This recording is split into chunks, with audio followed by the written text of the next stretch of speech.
Friends, HCO रोम book का electric field and potential का question number 36 हम यहाँ पर कर रहे हैं।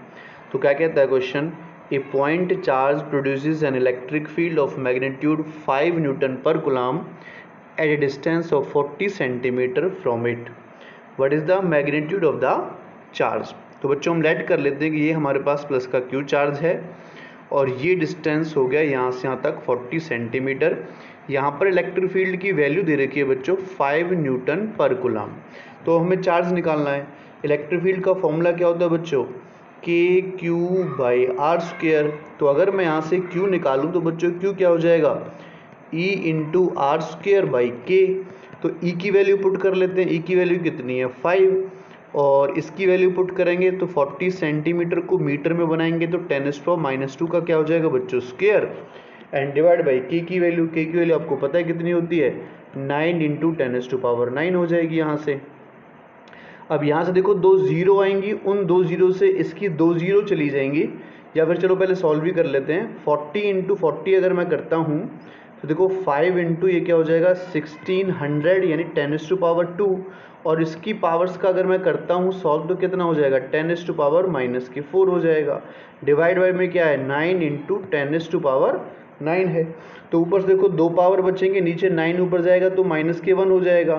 तो कितना हो जाएगा यहाँ से 80/9 इंटू 10⁻⁻11, और इसको मैं डिवाइड करूँगा तो 8.88 यानी 89 कह सकते हैं, या 8.9 इंटू 10⁻⁻11 कूलम आंसर आ जाएगा। 7 हम यहाँ पर डिस्कस कर रहे हैं बच्चों। क्या कहता है question, A water particle of mass 10 milligram and having a charge of 1.5 into 10⁻⁻6 coulomb stays suspended in a room. What is the magnitude of electric field in the room? What is its direction? तो हम late कर लेते हैं कि charge particle है जिस पर charge हमें दे रखा है बच्चों 1.5 10⁻⁻6 कूलम। तो देखो इसका वेट नीचे की तरफ लगेगा mg, ठीक है। तो m की वैल्यू क्या दे रखी है 10 मिलीग्राम। तो मिलीग्राम को मुझे किलोग्राम में चेंज करना है, तो 10 इंटू 10⁻⁻3, और जो ग्राम है उसको किलोग्राम में चेंज करने के लिए -3 से मुझे और मल्टीप्लाई करना पड़ेगा। तो मास की वैल्यू आ जाएगी 10⁻⁵ किलोग्राम। अब देखो इसका वेट नीचे की तरफ लग रहा है तो एक फोर्स ऊपर की तरफ लगेगा Q इंटू ई, जो इसको बैलेंस करेगा, इक्विलिब्रियम में लाएगा। तो हम कह सकते हैं एट इक्विलिब्रियम जो QE है वो मेरे पास mg के इक्वल हो जाएगा। तो E की वैल्यू क्या हो जाएगी यहाँ से बच्चों mg/Q। तो निकाल लेते हैं। देखो E की वैल्यू, मास जो है 10⁻⁻5 है, G की वैल्यू 9.8 ले लेते हैं, एंड डिवाइड बाई चार्ज की वैल्यू 1.5 इंटू 10⁻⁻6 हमें गिवन है। तो ये पावर्स ऊपर जाएंगी तो 98/1.5 आ जाएगा, और इसको सॉल्व करेंगे तो 95.3 न्यूटन पर कूलम हमारा आंसर आ जाएगा। नंबर 38 हम यहाँ पर डिस्कस कर रहे हैं। क्या कहता है, 3 identical charges each having a value 1 into 10⁻⁸ coulomb are placed at the corners of an equilateral triangle of side 20 centimeter. Find the electric field and potential at the centre of the triangle. देखो बच्चों हमने late कर लिया कि ये हमारे पास एक equilateral triangle है जिसकी हर एक साइड हमें 20 सेंटीमीटर गिवन है, और हर एक कॉर्नर पर चार्ज इक्वल दे रखा है, जिसको मैं प्लस का क्यू लेट कर लेता हूँ। तो इसका जो सेंट्रॉइड होगा वो अप्रॉक्सीमेटली यहाँ पर होगा, जिस पर एक यूनिट चार्ज मैं कंसीडर कर भी सकता हूँ, ठीक है। तो यहाँ से पॉजिटिव चार्ज से इलेक्ट्रिक फील्ड लाइन्स निकलेगी, तो इससे जो इलेक्ट्रिक फील्ड की डायरेक्शन है वो इधर हो जाएगी, इससे इलेक्ट्रिक फील्ड की डायरेक्शन इधर हो जाएगी, और इससे इधर की तरफ इलेक्ट्रिक फील्ड की डायरेक्शन हो जाएगी। ये एंगल की बात करूँ तो ये एंगल 60 डिग्री, इस एंगल की बात करूँ तो ये एंगल भी क्या होगा 60 डिग्री होगा।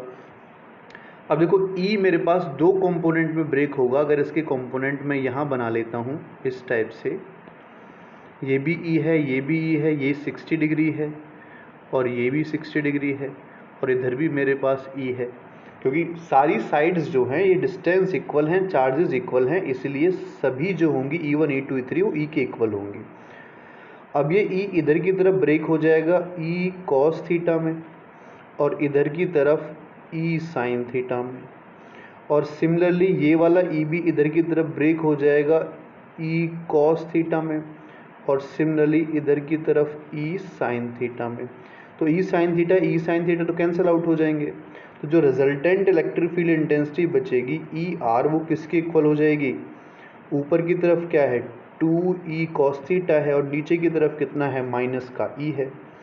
तो इधर से देखो 2 इंटू E, अच्छा cos थीटा की वैल्यू यानी cos 60 डिग्री है ना, 60 का एंगल बन रहा है, तो 2 से 2 कटेगा, E माइनस E कितना आ जाएगा 0, यानी इलेक्ट्रिक फील्ड तो सेंटर पर आ गई 0। अब मैं बात कर लेता हूँ पोटेंशियल की।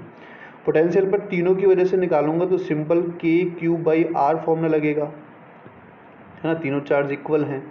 वैल्यू पुट कर सकते हैं हम 3 इंटू 9 इंटू 10⁻⁹।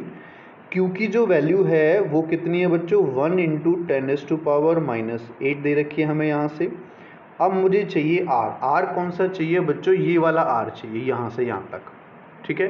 तो देखो अगर मैं ये वाला R यहाँ से कैलकुलेट करता हूँ, मैं नेमिंग कर लेता हूँ इसको ABC और ये D हो गया, इसको मैंने F दे दिया। मुझे चाहिए बच्चों CF, उसके लिए मुझे पहले निकालना पड़ेगा CD, ठीक है। अगर मैं देखो यहाँ से CD की वैल्यू निकालता हूँ, इधर कर लेते हैं, थोड़ा सा साइड में कर लेते हैं।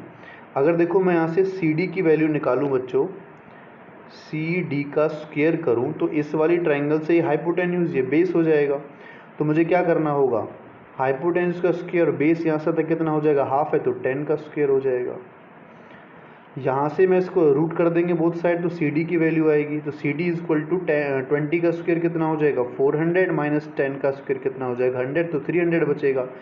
यानी मैं 10 इंटू √3 सेंटीमीटर CD को लिख सकता हूँ।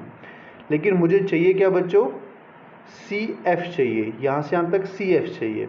तो अगर मैं CF की बात करता हूँ तो CF कितना होता है 2/3 ऑफ CD होता है, यानी जो बड़ी साइज होती है यहाँ से लेके यहाँ तक इस टोटल का 2/3 होता है। तो 2/3 ऑफ CD की अगर मैं बात करूँ यानी 10√3, तो यहाँ से मुझे CF कितना मिल जाएगा बच्चों, इससे √3 बार कटेगा यानी 20/√3 सेंटीमीटर मुझे CF की वैल्यू मिल गई, जिसको मैं यहाँ पर पुट कर सकता हूँ। तो यहाँ पर देखो इसकी वैल्यू पुट करो, 20√3 कहाँ चला जाएगा बच्चों ऊपर, ठीक है, √3 कहाँ चला गया बच्चों ऊपर, और सेंटीमीटर को मीटर में बनाने के लिए 10⁻⁻2 से और मल्टीप्लाई कर लेंगे।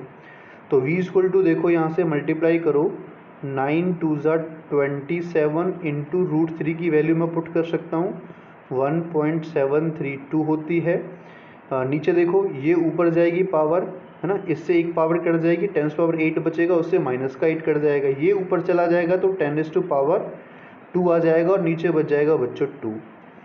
तो 2 से मैं इसको कट कर सकता हूँ, 2 1 जा 2, 2 3 जा 6.5, इससे मैं इसको मल्टीप्लाई कर सकता हूँ पोटेंशियल निकालने के लिए। तो अगर मैं इसको मल्टीप्लाई करता हूँ तो इसको मल्टीप्लाई करने के बाद अप्रॉक्सीमेटली 2.3 इंटू 10⁻2 वोल्ट आंसर आ जाएगा, सॉरी 3 वोल्ट आंसर हमारा आ जाएगा।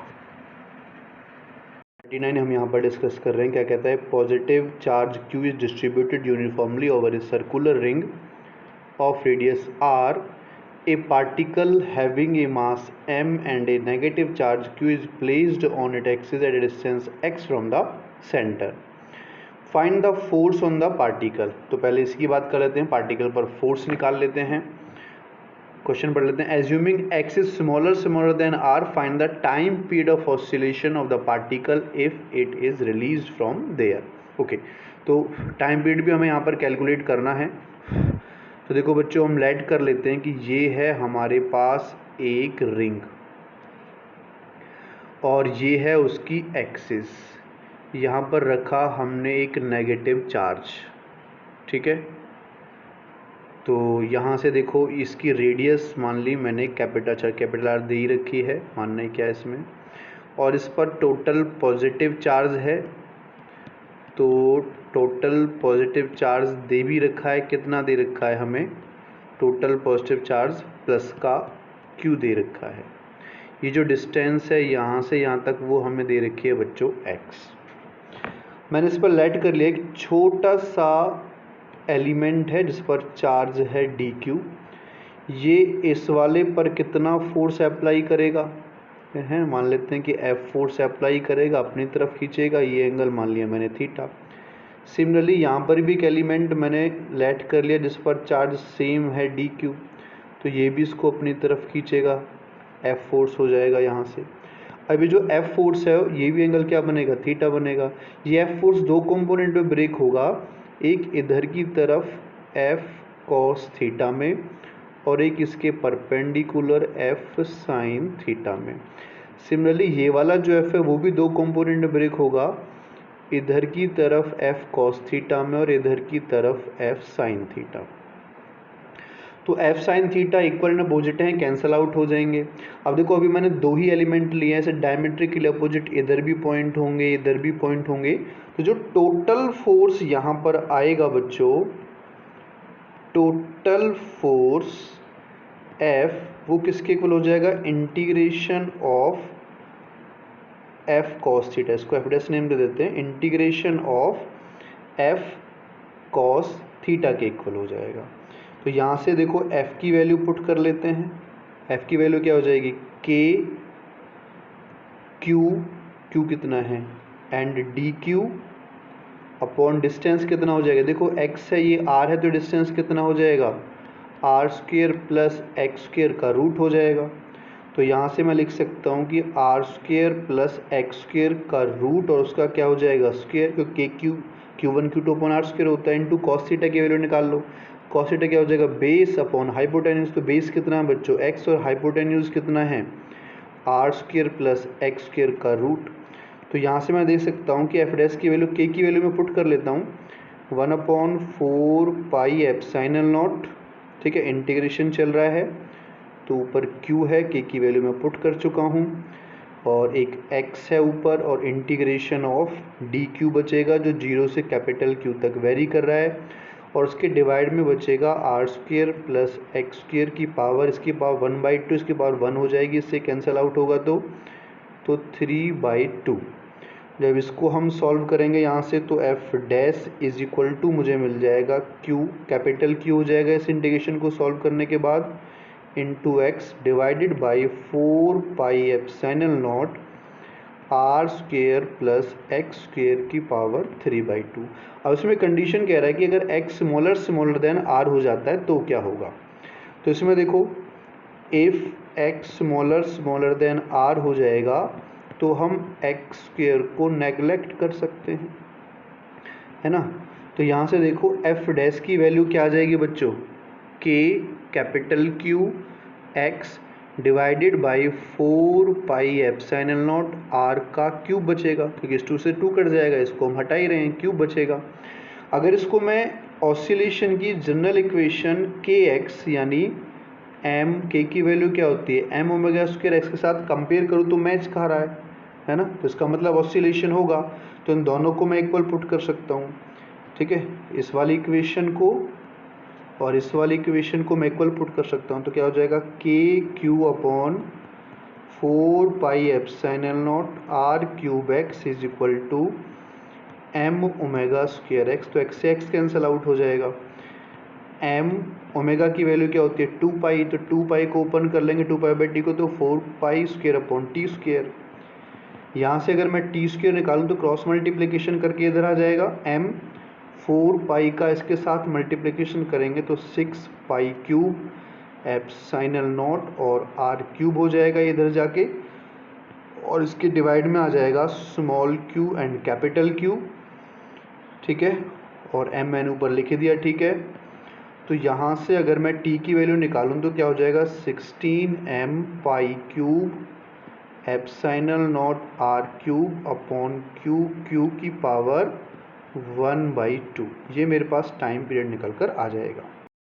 40 हम यहाँ पर डिस्कस कर रहे हैं बच्चों। क्या कहता है question number 40, A rod of length L has a charge Q distributed uniformly along its length. It is bent in the shape of a semicircle. Find the magnitude of the electric field at the center of the curvature of the semicircle. तो देखो क्या कहता है, ये हमारे पास एक rod है, total length इसकी हमें दे रखी है बच्चों L, और इस पर जो टोटल चार्ज है यहाँ से यहाँ तक वो हमें दे रखा बच्चों कैपिटल Q। तो अगर इसकी मैं लीनियर चार्ज डेंसिटी निकालूं तो वो कितनी आ जाएगी बच्चों, Q बाई लैम्डा हो जाएगी, Q बाई L हो जाएगी सॉरी। तो ये कहता है कि इस वायर को इसने एक सेमी सर्कल की फॉर्म में बेंड कर दिया। चलो ये हमने हमारे पास हो गया सेमी सर्कल। अब ये कहता है कि सेमी सर्कल के सेंटर पर electric field intensity find out करो। तो हमें पता है इस पर जो टोटल चार्ज है वो कैपिटल Q के इक्वल है।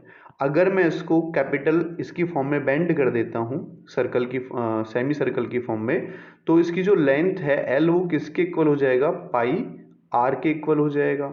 और यहाँ से अगर R निकाला जाएगा तो L अपॉन पाई के इक्वल आ जाएगा। हमें ज़रूरत पड़ेगी तो हम इसकी वैल्यू यहाँ पर पुट कर लेंगे ये। चलो इसके सेंटर पर मुझे electric field intensity find out करनी है, तो मैं लेट कर लेता हूँ कि छोटा सा एलिमेंट है, DL इसकी लेंथ है और DQ इस पर चार्ज है।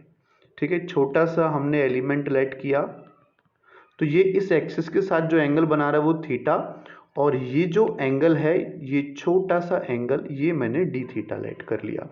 तो ये क्या करेगा, यहाँ से इलेक्ट्रिक फील्ड की डायरेक्शन इधर हो जाएगी ई की। ठीक है, तो अगर ये एंगल मेरे पास थीटा है तो ये एंगल भी कितना हो जाएगा बच्चों, थीटा हो जाएगा। तो इलेक्ट्रिक फील्ड दो कंपोनेंट में ब्रेक होगी, इधर की तरफ ई कॉस थीटा और इधर की तरफ ई साइन थीटा। अब सिमिलरली करके मैंने जितनी डिस्टेंस पे ये वाला एलिमेंट यहाँ से यहाँ तक लेट किया था उतनी ही डिस्टेंस पे मैं एक एलिमेंट यहाँ भी लेट कर रहा हूँ, सेम प्रोसीजर का, यानी सेम एंगल ये और सेम एंगल डी थीटा ये, same angle D L A और सेम चार्ज डी क्यू ये। तो यहाँ से जो इलेक्ट्रिक फील्ड इंटेंसिटी होगी बच्चों वो इस डायरेक्शन में हो जाएगी। ठीक है, ई, ये एंगल क्या हो जाएगा theta, again electric field component क्या हो जाएगा ई कॉस थीटा और ई साइन थीटा। तो जो ई कॉस थीटा वाले कंपोनेंट है वो भी बचेंगे, ई साइन थीटा कैंसिल आउट हो जाएगा, तो इलेक्ट्रिक फील्ड क्या होगी, सेम होगी। ठीक है, तो जो रिजल्टेंट इलेक्ट्रिक फील्ड इंटेंसिटी आएगी ई आर वो किसके इक्वल हो जाएगी बच्चों, यहाँ से integration of E cos theta, क्योंकि ऐसे और भी बहुत सारे कंपोनेंट होंगे यहाँ यहाँ ऐसे यहाँ यहाँ, तो टोटल मिला के मैं integration of E cos theta यहाँ से कर देता हूँ। ओके, देखो ई की वैल्यू पुट करो, ई का फॉर्मूला क्या होता है Q upon 4 pi epsilon not, तो हो जाएगा DQ upon 4 pi epsilon distance का स्क्वायर। तो यहाँ से यहाँ तक जो इसकी रेडियस है वो मैंने मान रखी है कैपिटल R, तो क्या हो जाएगा कैपिटल R का स्क्वायर हो जाएगा, और इनटू क्या बचेगा बच्चों यहाँ से कॉस थीटा बचा। ओके, डी क्यू की वैल्यू अगर देखो मैं यहाँ से निकालूं तो बच्चों डी क्यू की वैल्यू कितनी हो जाएगी, लेमडा इंटू डी एल के इक्वल हो जाएगी। ठीक है, तो D Q is equals to lambda, lambda की वैल्यू हमें पता है ऊपर से Q upon L into D L. अच्छा ये डी एल भी निकाल लेते हैं, डी एल निकालते हैं तो आपको पता है कि जो एंगल होता है डी थीटा होता है वो आर्क अपॉन रेडियस यानी डी एल अपॉन आर के इक्वल होगा। तो डी एल कितना हो जाएगा, यहाँ से वैल्यू पुट करूँ तो D Q is equals to Q by L into D L की जगह आ जाएगा आर डी थीटा। तो ये डी क्यू की वैल्यू आ गई, इस डी क्यू की वैल्यू को मैं यहाँ पर पुट कर लेता हूँ, तो पुट करो देखो क्या हो जाएगा Q by L R D theta and cos theta और डिवाइडेड बाई बचा 4 pi epsilon not R square. तो देखो एक आर से एक आर कट जाएगा, तो इसको मैं लिख सकता हूँ Q by 4 pi epsilon not L, और एक R भी हमारे पास बचा हुआ है नीचे, तो ये मेरे पास R आ जाएगा। ठीक है, और cos theta into D theta बचा। ठीक है, तो Q और L की फॉर्म में हमें निकालना था, तो ये मैंने वैल्यू पुट कर ली। अच्छा R की वैल्यू पुट कर सकते हैं यहाँ पर, ये वैल्यू है L अपॉन पाई, तो चलिए पुट कर लेते हैं एल, अगर आर की वैल्यू मैं यहीं पर पुट कर लेता हूँ इसी जगह पर, तो क्या हो जाएगा, आर की वैल्यू एल बाई पाई। तो देखो पाई से पाई हमारा कैंसल आउट हो जाएगा, इंटीग्रेशन हमारे पास बचेगा कॉस थीटा डी थीटा का। और थीटा की वैल्यू देखो, जो थीटा थीटा की वैल्यू नीचे की तरफ पाई बाई 2 से और ऊपर की तरफ प्लस के पाई बाई 2, तो मैं 0 से 180 भी कर सकता हूँ, या फिर माइनस के पाई बाई 2 से माइनस के पाई बाई 2 से प्लस के पाई बाई 2 हम इसको ऊपर की तरफ सॉल्व कर लेते हैं। ओके, तो देखो क्या बच जाएगा यहाँ से, E is equal to q upon 4 epsilon nought L into L करेंगे तो L स्क्वेयर हो जाएगा, कॉस थीटा का इंटीग्रेशन हो जाएगा साइन थीटा, और माइनस के पाई बाई 2 से प्लस के पाई बाई 2 हो जाएंगी लिमिट। ओके, आगे सॉल्व करते हैं। देखो q upon 4 epsilon nought L square, sine theta का इंटीग्रेशन तो हम कर चुके हैं, वैल्यू पुट कर लेते हैं, पहले अपर लिमिट माइनस करके लोअर लिमिट, तो sine pi by 2 and minus sine minus का पाई बाई 2। ठीक है, तो आगे सॉल्व करते हैं। देखो क्या होगा, q upon 4 epsilon nought L square, sine 90 पे कितना होता है 1, एंड माइनस देखो ये वाला माइनस बाहर आ जाएगा तो प्लस का हो जाएगा, साइन 90 पे कितना हो जाएगा, फिर से 1 हो जाएगा, तो कितना हो गया ये 2q upon 4 epsilon nought L square, तो 2 से ये 2 बार कट जाएगा, तो यहाँ से देखो इलेक्ट्रिक फील्ड की वैल्यू कितनी आ जाएगी, q upon 2 epsilon nought L square, ये मेरे पास यहाँ से इलेक्ट्रिक फील्ड की वैल्यू आ गई।